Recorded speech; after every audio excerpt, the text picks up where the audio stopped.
What is going on, Broski Nation? I am Legacy, bringing us an amazing gameplay and commentary here from Modern Warfare 3. So lay back and enjoy it. We're going to be talking about Kony 2012 Cover of the Night and MW3 Blackout, two unsuccessful campaigns. So we're going to talk about MW3 Blackout since this is more relevant to what, well, this gameplay is. Anyway, MW3 Blackout was really unsuccessful just because not a lot of people cared for it. You know why people didn't care for it? Because they saw through Infinity Ward. They say Infinity Ward doesn't care about the fans. They really don't. They care about the money, dollar bills. They're greedy. That's really all you can say about Infinity Ward, and that's really why it really was unsuccessful. And everybody watched the video. A lot of people saw the video. Maybe even 1 million. I don't know how many people saw the video, but a lot. And people who saw the video, they were like, yeah, it's not really worth it. I'd rather play MW3 because, well, nothing's going to change. Infinity Ward doesn't listen to the fans. What do you think? Do you think they're going to listen to their fans now? No. So that's really about it. There really is nothing else to it. And MW3 Blackout was supposed to be the day that Call of Duty gamers, fans, whatever, we were supposed to fight back, tell Infinity Ward, we want you to fix the game, like the spawns and everything else that is messed up with the game. And, well, Infinity Ward, as you guys know, they really don't listen to their fans. Treyarch does, but Infinity Ward really was like, screw us.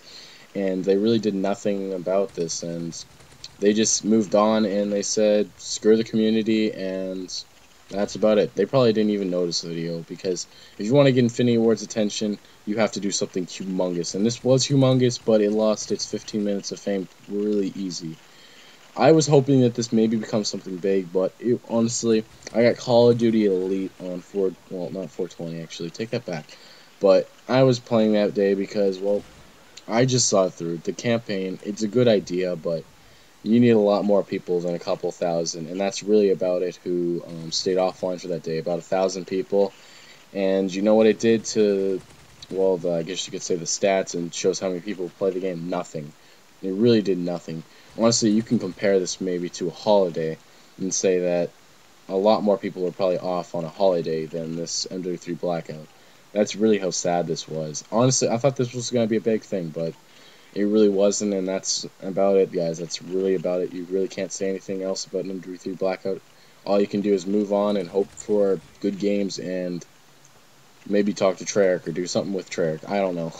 Anyway, we're going to talk about Cover the Night now, since MW3 Blackout, there really is nothing to talk about.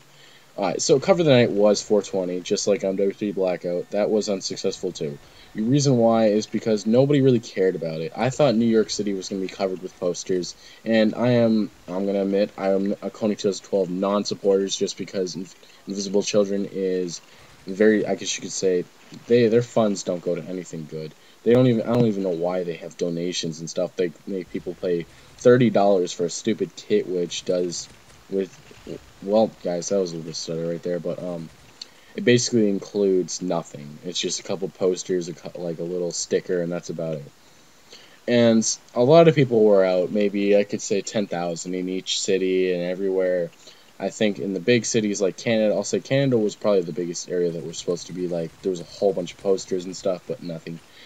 The reason why, if you don't know, Canada, there was, on Facebook, there was an event called Vancouver, Cover Canada, and 30,000 people were pledged to do it, and you know what ended up happening? I think it was the day of or a week before or whatever, the event person who started the event closed the event, and he turned it off or ended it because of, he saw through Invisible Children. He thought that they were using the funds, using what they donated to nothing good. They weren't doing good with the money, and I guess you could say he learned the truth about Invisible Children, and that's all I got to say about that situation. Then when you go to Australia, Australia had about 50 people who did it, and big cities, and very few posters. Same thing with Great Britain.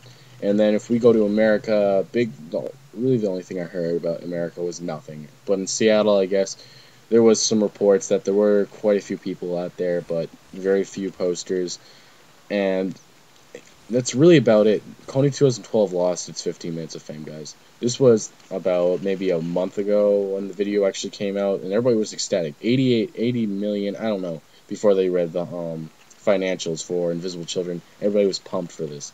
Everybody's like, heck yeah. well, the Fanatics. When I saw the financials, I was like, screw Invisible Children, screw Coney 2012. I don't like it. It's bullshit. And then I heard oil and all this other crap, and I put hate videos up. And it's the truth, guys.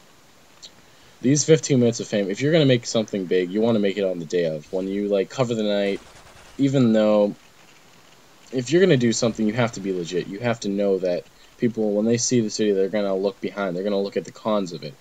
And Invisible Children did a terrible job at it, and they had a lot of people together. There was a lot of people ready for it, and then when people found out the financials and the other problems with it, their leader masturbating in public and doing all kinds of wacky stuff, well, they're like, screw it. I'm not going to go out there and support something where these these professionals can't even act professional. So that's really about it. I'm going to thank you guys for watching. That's really all I got to say about this.